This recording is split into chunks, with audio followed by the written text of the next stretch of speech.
Hello and welcome to Power to the People with me, Graeme Pryce.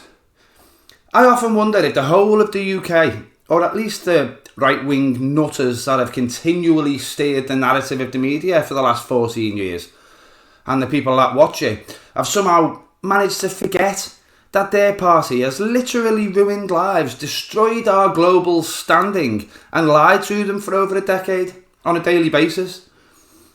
That is, if they are still Tory members, of course. A lot of the dumbest and most easily influenced Tory voters have moved over to Reform UK now, but they also seem entirely prepared to ignore the nastiest indiscretions and corruptions of the worst government we've ever had in UK history. They actually seem to think the Tories weren't right-wing enough.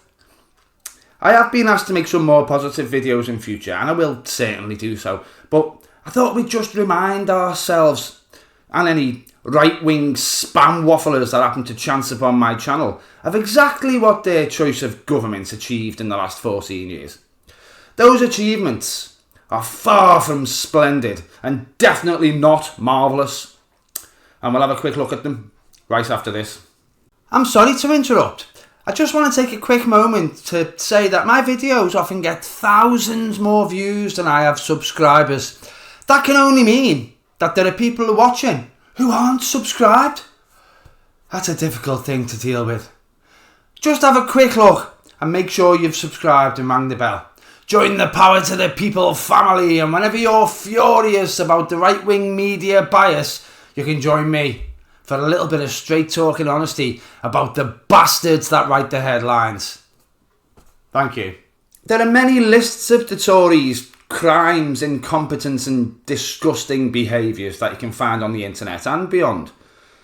Some are more impartial than others, and some don't claim impartiality, but are still composed of valuable and irrefutable facts that the Conservative voters can only claim to be unaware of for so long.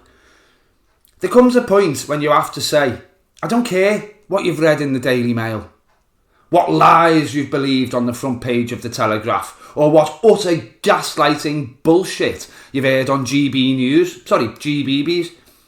What the actual fuck is wrong with you? Why are you still voting for these people? I think we've reached that point. Supporting the right wing in this country now is unforgivable and paints you out as a certain kind of person. That is a person who literally wants to be ruled by evil, incompetent idiots. Or a person, at least, who doesn't care if they're ruled by evil, incompetent idiots, as long as Labour don't win. I accept that that's a pretty strongly worded statement, but I stand by it because these people are literally just pretending they're either too stupid to understand the impacts of what I'm about to tell you, or they approve. At which point, they become utterly horrible people who probably shouldn't have a vote because they certainly aren't intelligent enough to vote for things that benefit themselves and the nation. A lot of these people claim to be patriots as well. Why have we got immigrants in my hotel when there are English homeless people? Shall we give those English homeless people council houses and more benefits then? No, that's not what I mean. No, scroungers. Yeah, we know that isn't what you mean. We know exactly what you mean. There's no shortage of evidence that these patriots don't really want to help anybody except themselves. All you need to do is take a little look back at how much the UK has changed, suffered, since that fateful day when we made David giant shiny-faced bastard Cameron Prime Minister and began our descent into 14 years of austerity. After taking office in 2010, the Tories closed over 1,000 Sure Start centres. Now, I may be a bit biased in my opinions, but I would imagine that this is because new mothers are, by qualification, generally under 40, aren't they? And people under 40 don't vote Tory, so, fuck them, close it down. Over 800 libraries have closed since 2010. Bear in mind, this is under a government that introduced a benefit system that relies upon you having an internet connection. If you told the Department for Working Pensions that you don't have access to the internet, they tell you to go to your local library that they've probably closed down. That is Kafkaesque levels of nastiness, isn't it, that? But, you know, they're only scroungers, aren't they? And Tory voters think they should live a life of utter misery. So, you know, fuck 'em, close it down. Football is our national game, and many of us absolutely love it. The Tories don't give a shit about it, though. They closed over 700 football pitches during their time in office. Only the uneducated proles go to football matches where they drink lager and shout racist slogans at the players. So, you know, fuck 'em, close it down. In 2010, there were less than 250 food banks in the UK, and they were really only used by people who had reached the final point of desperation. Do you know how many there are now? There are over 5,400 food banks in this country, and they're used by everybody from nurses to teachers and God knows who else in between. We have got more food banks than we have branches of McDonald's. Homelessness has increased by 1,000% since 2010, and rough sleeping has increased by 1,200% during the time the Conservatives were in office. These are people that say we should let asylum seekers drown in the Channel because we need to look after our own. Seems they weren't fulfilling the second part of that statement, doesn't it? No false evictions reached their highest level in UK history in the last 14 years. Thankfully, Labour have already started introducing legislation that will reduce this, but it probably won't be enough.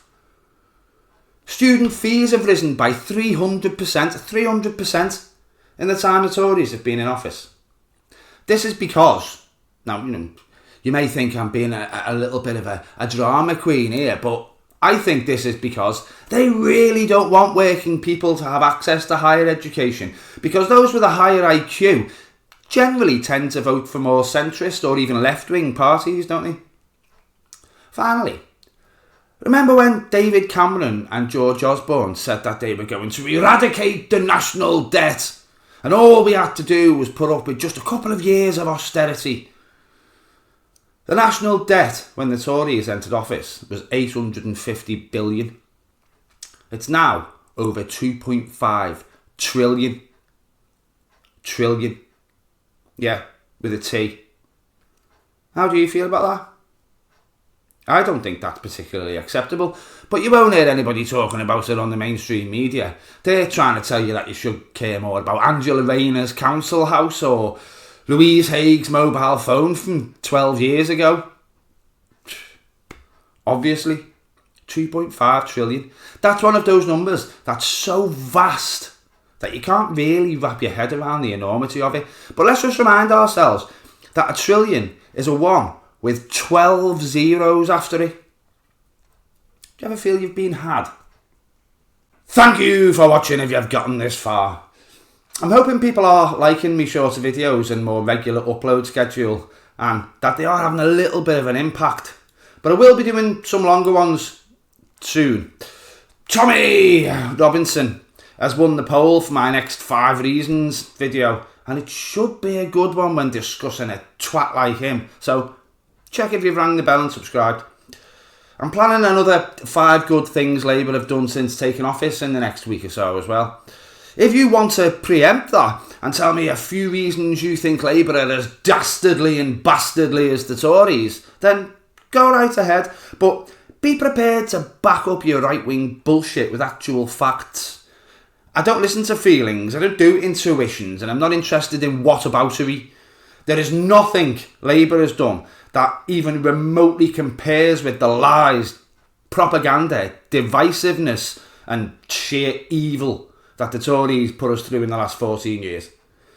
But you go ahead and tell me why you think another Conservative government would be better, and I'll have loads of fun making you look like a dickhead. Try me, I dare you. I'm trying to get to 3,000 subscribers before the end of the year. It's looking good. But just check if you've rang the bell and subscribe before you go, because it's getting close. If you do want to help the channel, there are links to PayPal, Patreon and everything in the description box below, and a join button for memberships. Now, that isn't all I have to say, but it is as much of what I've got to say as I'm going to say today. Ta-ra.